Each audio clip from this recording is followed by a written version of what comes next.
కూడా చదివి వినిపిస్తా. మీ కాన్స్టిట్యున్సీలో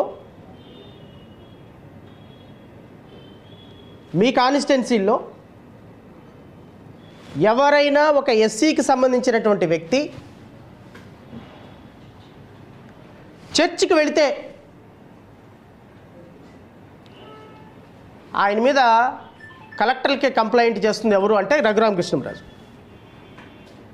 who are you? What is your locus?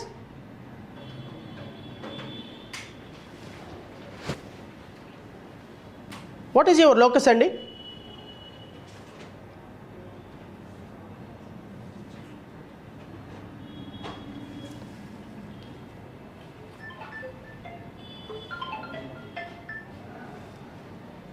What is your locus?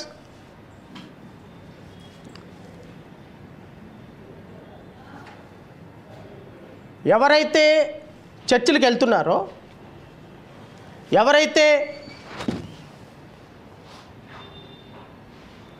క్రిస్టియన్లుగా ఎస్సీల్లో ఉండి చర్చికి వెళ్తున్నారో చదివి వినిపిస్తాను నేను.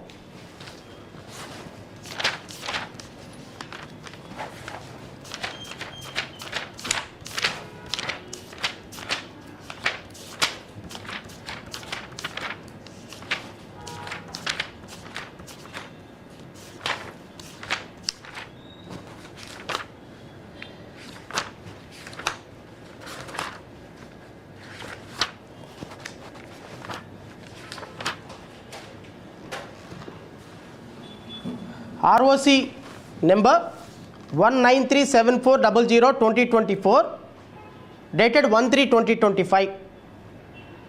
Caste West Godavari district, Bhimavaram division, so and so filed by complaint filed by Sri Raghuramakrishnamraju MLA Undi and Deputy Speaker of AP Legislative Assembly for cancellation of schedule and caste certificate issued in favor of Sri Kona Joseph so and so, submission of finding of the DLIC headed by the Joint Collector West Godavari, explanation submitted and Kona Joseph Elias Joseph before the District Collector on 12/12/2005. It is reference first read above. K. Raghuramakrishnamraju, Honorable MLA Undi constituency and Deputy Speaker of AP Legislative Assembly, has filed a complaint before the District Collector West Godavari and stated that so-and-so Joseph is a resident of so-and-so village, and as per the complaint, Sri Kona Joseph studied intermediate at so-and-so college, and where is recorded showed as a Christian. In the Christian graveyard of Elbodu, the parents of the graves along with the several others related to graves were there and submitted some photographs. Undi కాన్స్టిట్యున్సీలో నీకు సంబంధం లేకుండా, మీకు రిలేషనే లేకుండా, మీరు ఏ సందర్భాల్లోనూ aggrieved కాకుండా ఎవరెవరైతే ఎస్సీలుగా ఉండి చర్చిలకు వెళ్తున్నారో వాళ్ళ అందరి మీద డిస్ట్రిక్ట్ కలెక్టర్ దగ్గర కూర్చొని మరి వ్యక్తిగత హోదాలో మీరు కంప్లైంట్లు పెట్టి వాళ్ళ క్యాస్ట్ సర్టిఫికెట్లని క్యాన్సిల్ చేయిస్తున్న సందర్భంలో హూ ఆర్ యూ?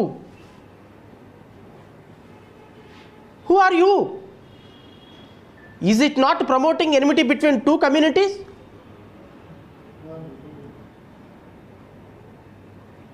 పోనీ ఈ కోన జోసెఫ్ అనేటువంటి వ్యక్తి నీ మీద ఏమైనా కంప్లైంట్ పెట్టాడా?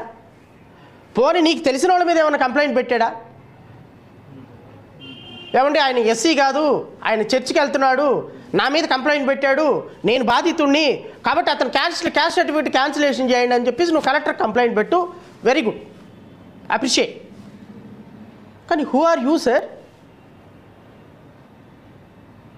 ఎవరైనా వెళ్ళిపోయి సార్ నా మీద ఫలానా వాడు ఎస్సీ ఎస్టీ కేసు పెట్టాడు, నేను ఆయన కులం పేరుతో తిట్టాను అంటే వాడు చర్చికి వెళ్తున్నాడో లేదో చూడు, వాళ్ళ అమ్మ నాన్న సమాధులు ఉన్నాయో లేదో చూడు, ఆ సమాధులు ఉంటే ఫోటోలు తీసుకొనిరా, నేను డిస్ట్రిక్ట్ కలెక్టర్కి ఒక లెటర్ రాసేసి కంప్లైంట్ పెట్టేసి వాడు క్యాష్ సర్టిఫికేట్ క్యాన్సిల్ చేస్తారని యుద్ధ ప్రాతిపదికన పంచె అగ్గొట్టుకొని కోడి పందాలకు దిగినట్టు కూర్చొని ఉండి కాన్స్టిట్యున్సీలో ఇద్దరు కమ్యూనిటీల మధ్య గొడవలు పెడుతుంది మీరు కాదా డిప్యూటీ స్పీకర్ హోదాలో? What is your locus? What is this? ఎందుకు ఈ కంప్లైంట్లు పెడుతున్నారు మీరు? కంప్లైంట్లు పెడితే promoting enmity between two communities మధ్య పెడితే నీ మీద పెట్టాలి, మీ మీద పెట్టాలి sir. Deputy speaker MLA collector దగ్గర కూర్చొని వాడి క్యాస్ట్ సర్టిఫికేట్ మీద నేను కంప్లైంట్ పెట్టారంటే what result you are expected sir? District collector ఇంపార్షియల్గా ఉండి లేదండి ఆయన చర్చికి వెళ్ళినంత మాత్రాన ప్రాబ్లమే లేదండి, చర్చికి వెళ్తే క్యాస్ట్ సర్టిఫికేట్ క్యాన్సిల్ చేయకూడదని సుప్రీంకోర్టు చెప్పిందండి అని అంటదా? ఏమంటుంది? హానరబుల్ డిప్యూటీ స్పీకర్ ఇక్కడే రాసింది కంప్లైంట్లోనే హానరబుల్ డిప్యూటీ స్పీకర్ అని. హానరబుల్ డిప్యూటీ స్పీకరు కంప్లైంట్ పెడితే క్యాస్ట్ సర్టిఫికేట్ క్యాన్సిల్ చేయకుండా నిజాయితీగా నిష్పక్షపాతంగా హైకోర్టు జడ్జిలే లేరు, ఇంకా జిల్లా కలెక్టర్లు నుంచి ఉన్నారు.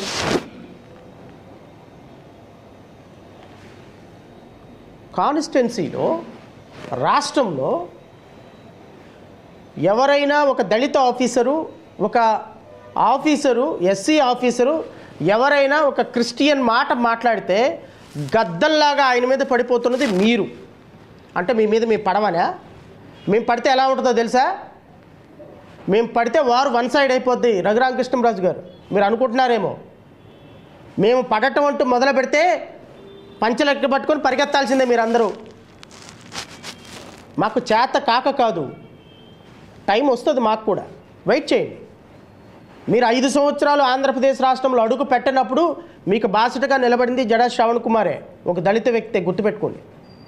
మీకోసం మాట్లాడింది నేను, మీకోసం ఫైట్ చేసింది నేను, కొన్ని వందల సందర్భాల్లో మీకు బాసటగా నిలబడింది నేను. కానీ ఈ విధమైనటువంటి అటాక్ కరెక్ట్ కాదు. వ్యక్తిగతంగా మిత్రులు అయితే మిత్రులు అయ్యే ఉండొచ్చు, బట్ ఈ విధంగా ఒక ఐపీఎస్ ఆఫీసర్ని టార్గెట్ చేసి ఒక ఐపీఎస్ ఆఫీసర్ మాట్లాడిన దానికి నానా అర్థాలు తీసి మీ దగ్గర మీడియా ఉంది కదా, మీ దగ్గర పోలీసు వ్యవస్థ ఉంది కదా అని చెప్పి ఒక వ్యవస్థ మొత్తాన్ని ఈ విధంగా మీరు చెప్తే నమ్మరు రాష్ట్ర ప్రజలు. ఉండి కాన్స్టిట్యున్సీలో చర్చికి వెళ్ళటానికి ఎస్సీ వాళ్ళు భయపడి బైబుళ్ళు పైట చెంగులు చాటును దాక్కొని వెళ్ళాల్సిన పరిస్థితి వచ్చేసింది. నేను రాజ్యాంగంలో మాకు హక్కు లేదా? చర్చికి వెళ్ళే హక్కు లేదా?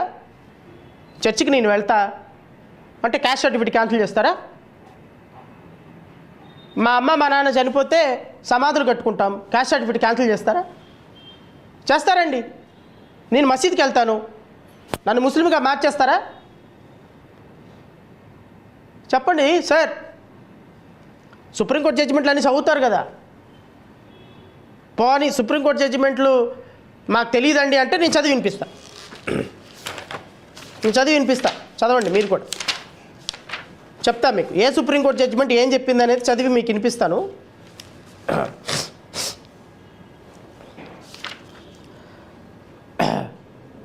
Sir, principal Guntur medical college versus Y Mohan Rao 1976.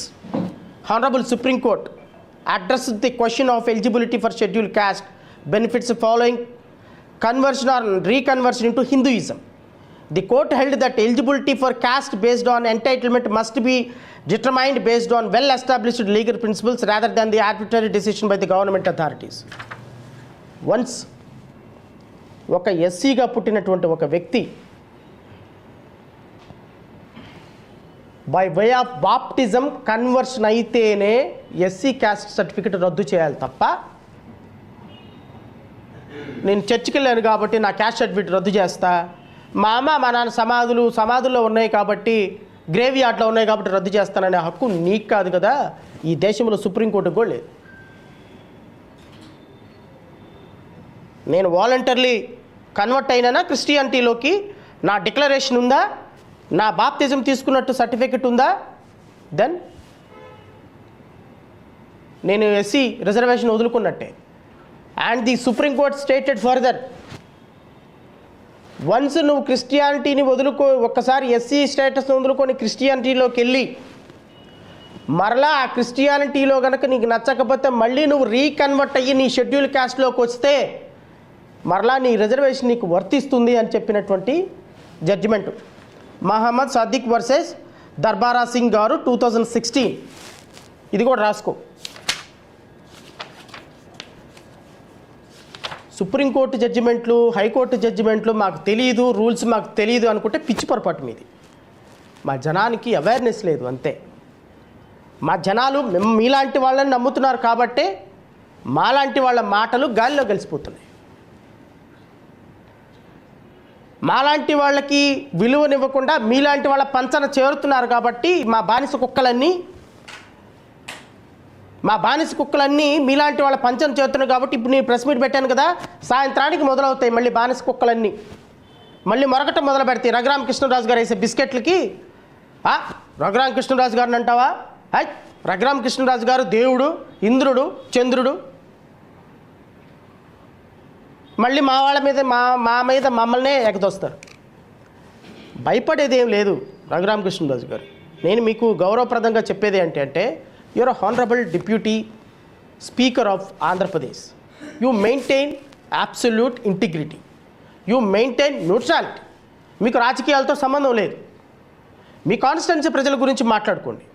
మీరు తెలుగుదేశం పార్టీ, వైఎస్ జగన్మోహన్ రెడ్డి, ఆయన 10 సీట్లు వచ్చినాయి, 11 సీట్లు వచ్చినాయి, పొలిటికల్ డిబేట్లో మీరు న్యాయ సూత్రాలకి, రాజ్యాంగ సూత్రాలకి, అసెంబ్లీ సూత్రాలకి వైలేట్ చేసి మీరు పొలిటికల్ డిబేట్లలో మాట్లాడుకొని సర్కాస్టిజం తోటి డిబేట్లలో అందరినీ నవ్విస్తూ రోజు రాష్ట్రంలో ప్రెస్ మీట్లు పెట్టుకుంటూ మీరు జనరల్ పొలిటీషియన్గా మీరు మాట్లాడుతూ మీరు శ్రీరంగ నీతులు చెప్తే ఎట్లా సార్? మాకు మీరు శ్రీరంగ నీతులు సునీల్ కుమార్ గారికి చెప్తే ఎట్లా సార్?